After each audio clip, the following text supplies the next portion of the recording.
নমস্কার বন্ধুরা। আজকে টি-20 ওয়ার্ল্ড কাপের সুপার 8 শুরু হচ্ছে। সুতরাং আজকে ক্রিকেটের বেশ ভালো ভালো ম্যাচ শুরু হবে এবং আজকে তিনটে ক্রিকেট আর তিনটে ফুটবল নিয়ে আলোচনা করব। প্রথম ম্যাচ হচ্ছে India women versus south Africa women, একটা সিরিজ চলছে। অন্যদিকে Sri Lanka women are West Indies ওমেনের একটা সিরিজ চলছে, আপনারা জানেন বোধহয়। সেখানে ওয়েস্ট ইন্ডিজ ওমেন দাঁড়াতেই পারছে না। এখানে সাউথ আফ্রিকা ওমেন ফার্স্ট ম্যাচে দাঁড়াতে পারেনি। ইন্ডিয়া ওমেন অবস্থা খারাপ থেকেও ভালো রান করেছিল, 265 রান করেছে। তো সেই হিসাবে আজকে আহ, 1:30 থেকে খেলা শুরু হবে। এখনো 1 ঘন্টা 14 মিনিট বাকি আছে। তো ইন্ডিয়া ওমেন আশা করছি আজকেও 250 রানের ওপর করবে যদি প্রথমে ব্যাট পায়। আর সাউথ আফ্রিকা ওমেন প্রথমে ব্যাট পেলে 250 আন্ডার ধরতে পারেন। একটু রিস্ক থাকলেও চান্স আছে বেশি যে 250 আন্ডার হবে। এটা হচ্ছে ব্যাপার এবং ইন্ডিয়া ওমেন জিতবে বলেই আমার মনে হচ্ছে।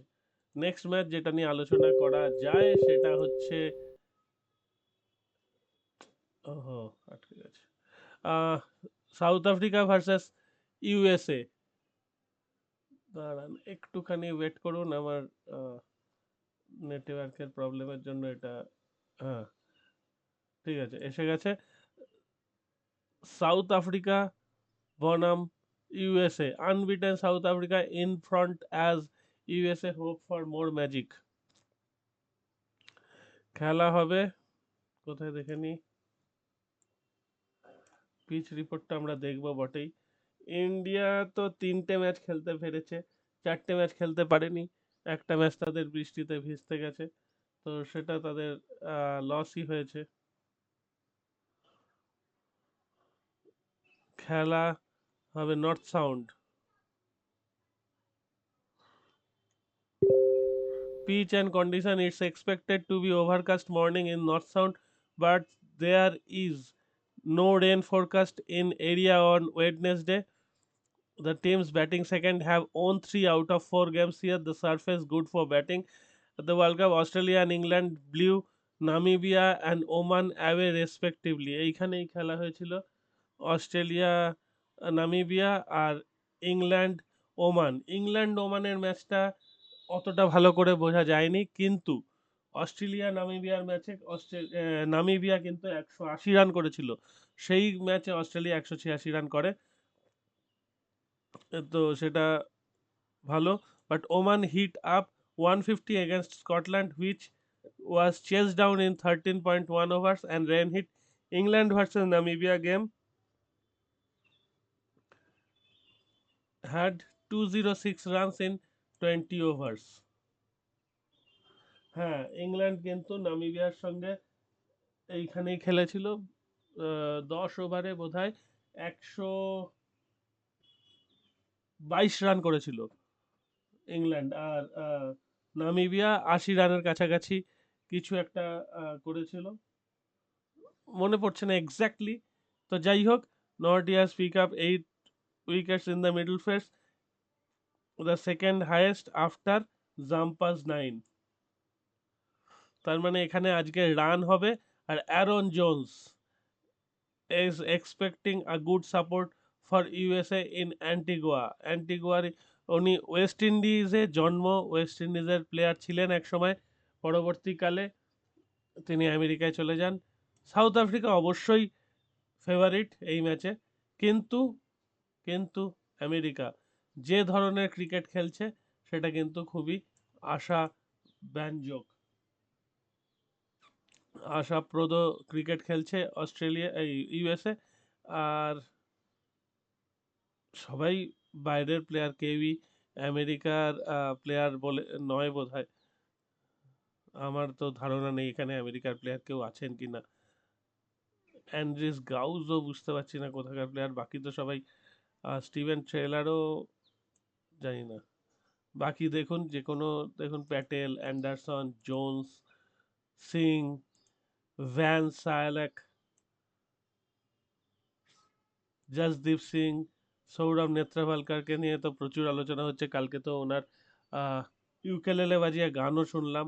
আলী খান, সবাই আছেন বাইরের।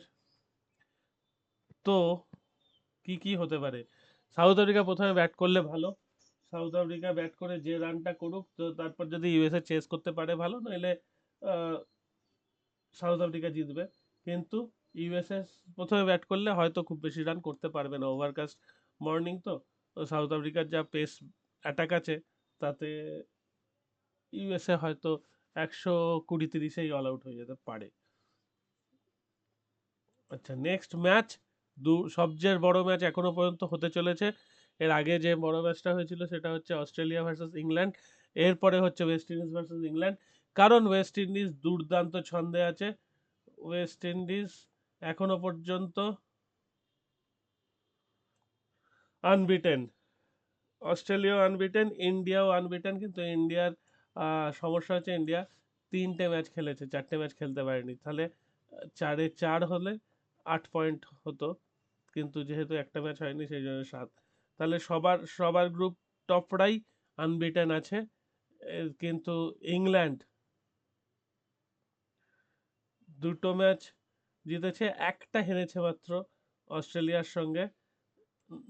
স্কটল্যান্ডের সঙ্গে কি হতো বলা মুশকিল, যে ম্যাচটা স্কটল্যান্ড 9 ওভারে 92 ফর নো লস করেছিল, আবার বৃষ্টির জন্য খেলা হয়নি। সেই খেলাটা হলে বরঞ্চ অনেক জোরদার একটা ম্যাচ হতো। তারপর ইংল্যান্ড তো রান রেটে স্কটল্যান্ডকে হারিয়ে ওপরের দিকে উঠে যায়, তো সেটা তো সবাই জানেন। আজকে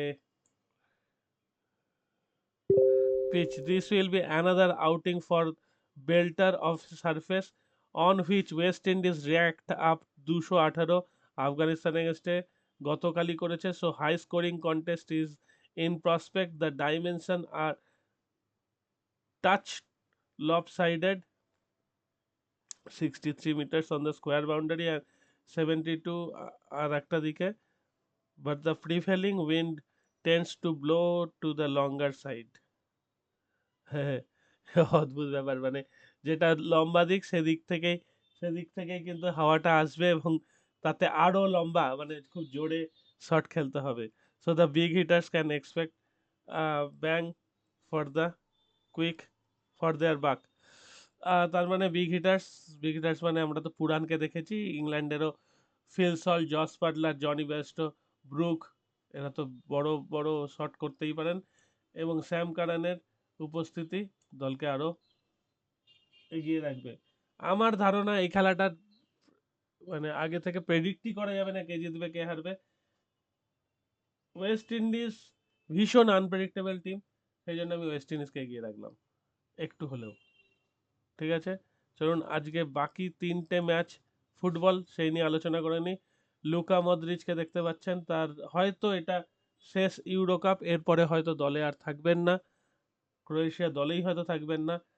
তো আজকে ক্রোয়েশিয়া আলবেনিয়া, আমার ধারণা এই ম্যাচের স্কোর হবে 3, ক্রোয়েশিয়া আলবেনিয়া 0। 3-0 হওয়ার সম্ভাবনা আছে, বা তার বেশিও হতে পারে, ক্রোয়েশিয়া 4 আলবেনিয়া 1 এরকমও একটা হতে পারে। তবে ক্রোয়েশিয়া জিতবে। নেক্সট ম্যাচ জার্মানি হাঙ্গেরি, অবশ্যই জার্মানি জিতবে। আমার ধারণা স্কোর লাইন 4-2 হতে পারে, জার্মানি 3টে বা তার বেশি গোল দেবে বলেই আমার মনে হচ্ছে। সুতরাং জার্মানি এটা জিতবে, আগেরটা ক্রোয়েশিয়া জিতবে। এবং নেক্সট ম্যাচ সুইজারল্যান্ডের যাই রেট থাকুক না কেন, সুইজারল্যান্ড আমার এই মনে হচ্ছে এই ম্যাচটা জিতবে। স্কটল্যান্ড একটাও গোল দিতে পারবে বলে মনে হচ্ছে না, যদি পারে তাহলে একটাই পারবে, নইলে সুইজারল্যান্ড 2-0 বা 3-0-তে জিতে যেতে পারে।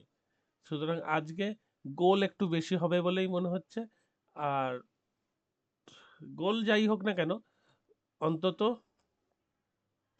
এই 3টে টিম যেহেতু ধরলাম, ডাইরেক্ট ধরে একটা মাল্টি করা যেতে পারে, ক্রোয়েশিয়া, জার্মানি আর সুইজারল্যান্ড। ঠিক আছে, আমার মনে হচ্ছে যে এটাই একটা সম্ভাবনা আছে জেতার। এই হলো পরিস্থিতি। এবার দেখা যাক কি হয় না হয়। এখানেই শেষ করছি। টাটা, ভালো থাকবেন সবাই।